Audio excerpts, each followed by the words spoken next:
Hai anak-anak, bertemu kembali dengan program Gemar Matematika bersama Pak Ridwan.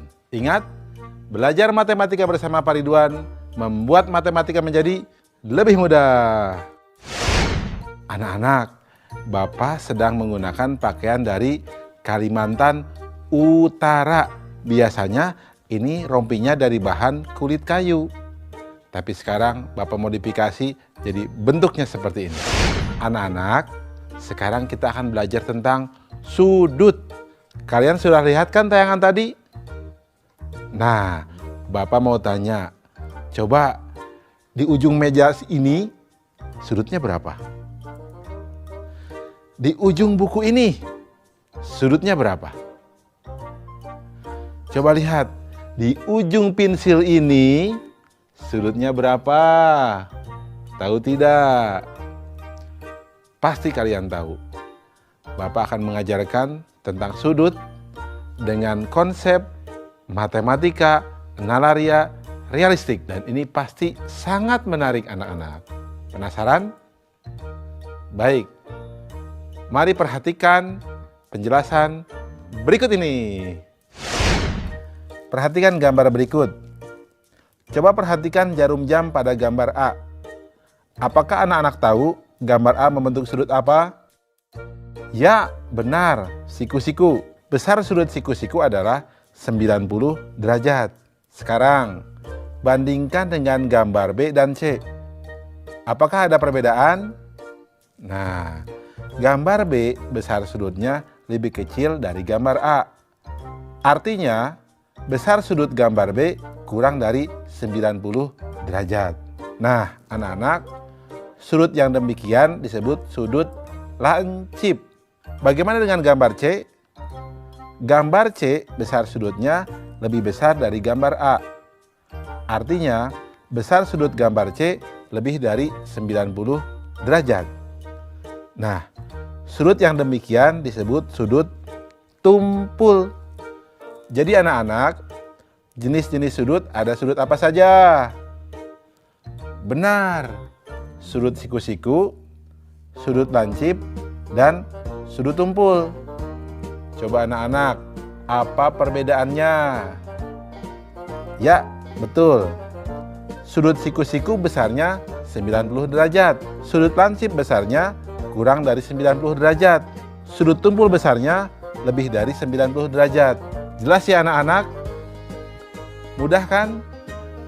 Bagus. Ingat, belajar matematika bersama Pak Ridwan membuat matematika menjadi lebih mudah. Baik anak-anak, Bapak akan memberikan soal tentang sudut berbentuk HOTS, Higher Order Thinking Skill, atau berpikir tingkat tinggi. Siap? Ya, perhatikan soal berikut ini. Berapa selisih terkecil dari sudut yang dibentuk oleh jarum jam dan menit pada pukul 4 dan pada pukul 4.30? Solusi: informasi pukul 4 dan pukul 4.30. Langkah-langkah: besar sudut pada lingkaran sama dengan 360 derajat. Besar sudut setiap bilangan sama dengan 360 derajat dibagi 12 sama dengan 30 derajat. Besar sudut pukul 4.00 sama dengan 4 dikali 30 derajat sama dengan 120 derajat. Jika jarum pendek di bilangan 3, maka sudutnya 90 derajat. Pukul 4.30 sama dengan 90 derajat dibagi 2 sama dengan 45 derajat. Selisih sudut sama dengan 120 derajat dikurangi 45 derajat sama dengan 75 derajat. Kesimpulan, jadi selisih terkecil dari sudut yang dibentuk oleh jarum jam dan menit pada pukul 4 dan 4.30 adalah 75 derajat.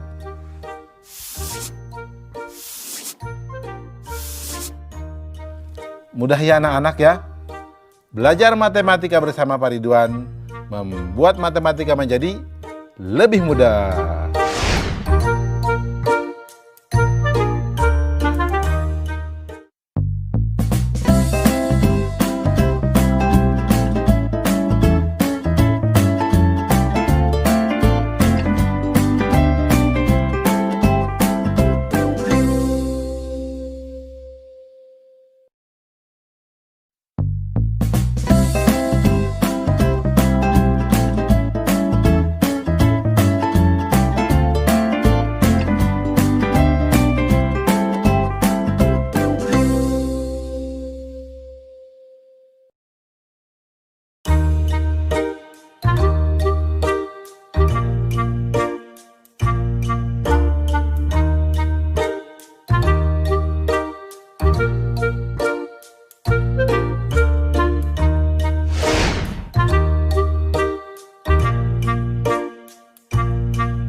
Hai anak-anak, berjumpa kembali dengan program Gemar Matematika bersama Pak Ridwan. Ingat, belajar matematika bersama Pak Ridwan, matematika menjadi lebih mudah. Anak-anak, Bapak sedang menggunakan pakaian dari Kalimantan Utara. Nah, senjata khasnya dari sana adalah mandau. Ingat ya mandau? Tahu ya mandau? Ya, bagus. Nah, anak-anak, sekarang Bapak akan menerangkan tentang garis sejajar, berpotongan, dan garis berhimpit. Kalian sudah lihat kan tayangan tadi? Nah, ada kereta api. Lihat relnya. Kalau dua yang sejajar, dia tidak pernah bertabrakan. Ya, karena dia sejajar. Nah, sekarang kalian lihat kalau kereta api di persimpangan jalan. Dia pasti berpotongan. Jelas ya? Bapak akan memberikan contoh yang lain. Kalian suka lihat di jam dinding pukul 12 tepat. Apa yang terjadi? Betul. Jarum panjang dengan jarum pendeknya berhimpit. Anak-anak, Bapak akan jelaskan konsep tadi dengan konsep matematika nalaria realistik supaya lebih jelas dan nalar kalian pun terasa. Kalian penasaran?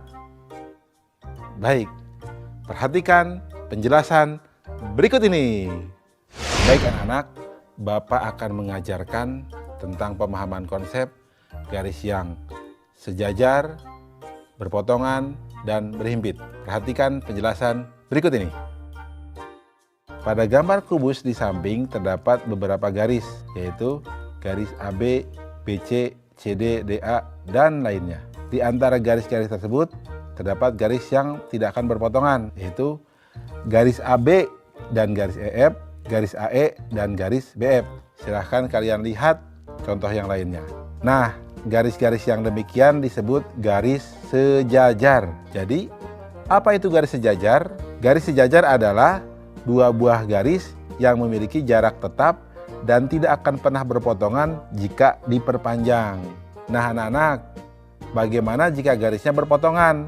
Coba perhatikan bidang ABFE. Garis AB berpotongan dengan garis AE dan garis BF. Garis AE berpotongan dengan garis AB dan garis EF. Nah, garis-garis yang demikian disebut garis berpotongan. Jadi, apa itu garis berpotongan? Garis berpotongan adalah dua garis yang bertemu pada suatu titik di bidang datar ketika diperpanjang.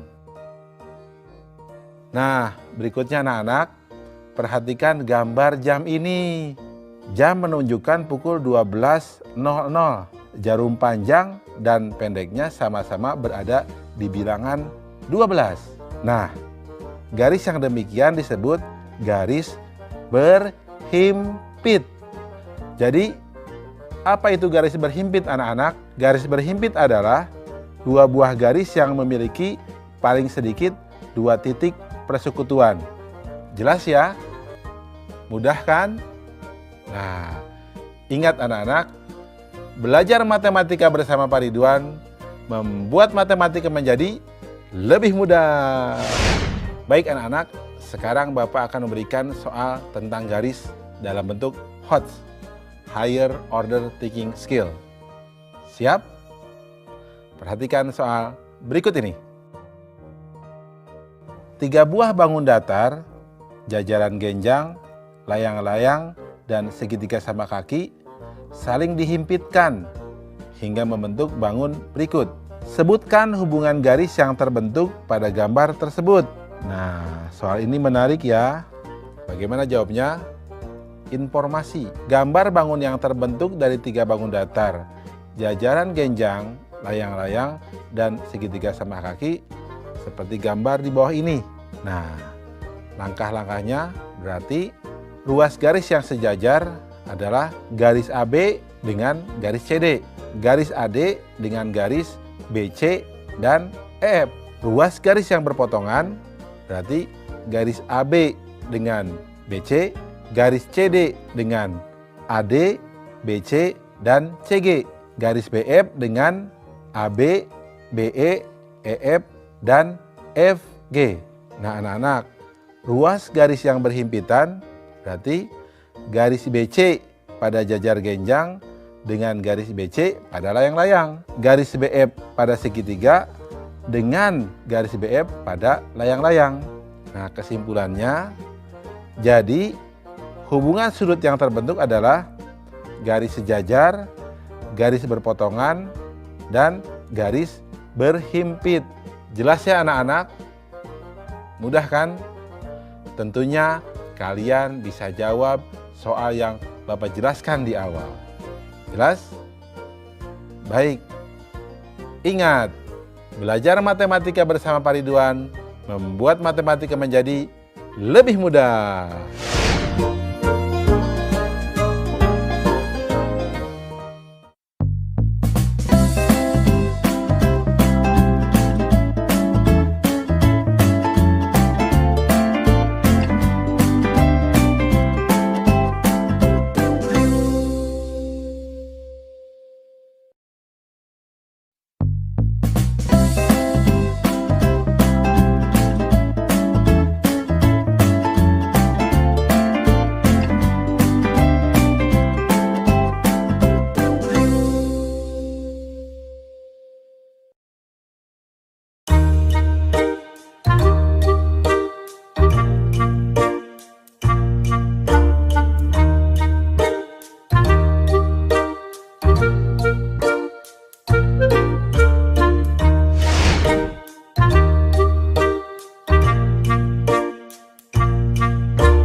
Hai anak-anak, berjumpa lagi dengan program Gemar Matematika bersama Pak Ridwan.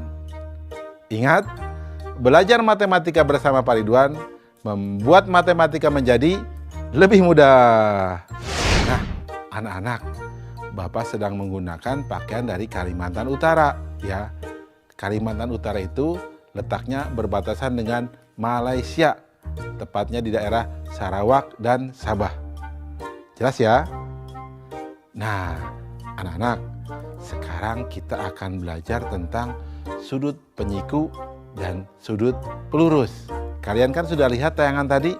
Nah, jarum panjang dengan jarum pendek membentuk sudut siku-siku. Kalian perhatikan, berapa sudut yang dibentuk oleh jarum warna merah dengan jarum panjang?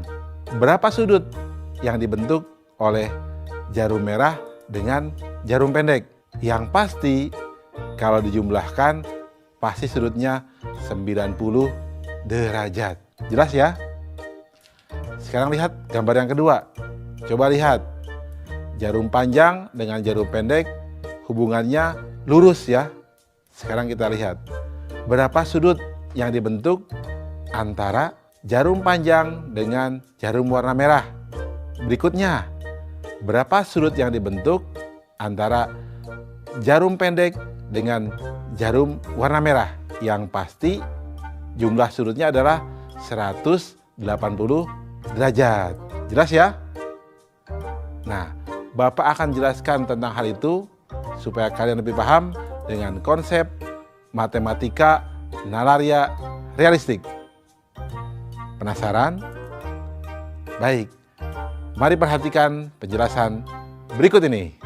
Baik anak-anak, Bapak sekarang akan menjelaskan pemahaman konsep tentang sudut penyiku dan sudut pelurus. Baik, perhatikan penjelasan berikut ini. Perhatikan tabel berikut. Nomor 1, sudut 30 derajat. Sudut penyikunya 60 derajat. Jumlah sudutnya 90 derajat. Nomor 2, sudut 45 derajat. Sudut penyikunya 45 derajat, jumlah sudutnya 90 derajat. Nomor 3, sudut 72 derajat, sudut penyikunya 18 derajat, jumlah sudutnya 90 derajat. Nah anak-anak, Tahu tidak apa sudut penyiku itu? Nah, Bapak beritahu ya. Sudut penyiku adalah sudut di mana sudut ditambah sudut penyikunya menghasilkan 90 derajat. Baik anak-anak, jadi hubungan antara sudut dengan sudut penyiku adalah sudut ditambah sudut penyikunya sama dengan 90 derajat. Nah, anak-anak, mari perhatikan tabel selanjutnya. Nomor 1, sudut 30 derajat ditambah sudut pelurusnya 150 derajat, jumlah sudutnya 180 derajat. Nomor 2, sudut 65 derajat ditambah sudut pelurusnya 115 derajat, jumlah sudutnya 180 derajat.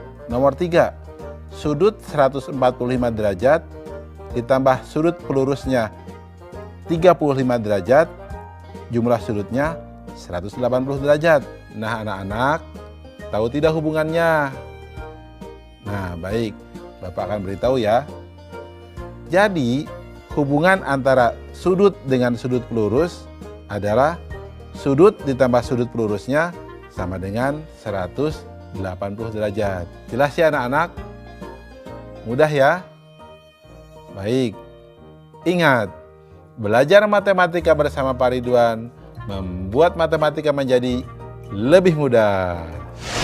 Baik anak-anak, sekarang Bapak akan memberikan soal tentang sudut penyiku dan sudut pelurus dengan HOTS, Higher Order Thinking Skill, atau berpikir tingkat tinggi. Perhatikan soal berikut ini. Besar sebuah sudut 2 kali dari penyikunya. Berapakah sudut pelurus dari sudut tersebut? Susah ya? Tenang, kita akan jawab dengan mudah. Solusi. Informasi, besar sudut sama dengan 2 kali sudut penyikunya. Perhatikan langkah-langkahnya. Misalkan sudut penyikunya adalah X, maka besar sudut tersebut adalah 2X. Sehingga perhatikan di gambar, 2X ditambah X sama dengan 90 derajat. 3X sama dengan 90 derajat. Sehingga X sama dengan 30 derajat dan 2X sama dengan 60 derajat. Karena besar sudutnya adalah 60 derajat, maka besar sudut pelurusnya adalah, perhatikan, 60 derajat ditambah sudut pelurus sama dengan 180 derajat. Berarti sudut pelurus sama dengan 180 derajat dikurangi 60 derajat. Atau sudut pelurus sama dengan 120 derajat. Kesimpulan, jadi besar sudut pelurus dari sudut tersebut adalah 120 derajat. Mudah ya anak-anak? Bapak yakin kalian juga bisa jawab soal yang di awal tadi, ya. Pasti mudah kan? Baik. Ingat, belajar matematika bersama Pak Ridwan membuat matematika menjadi lebih mudah.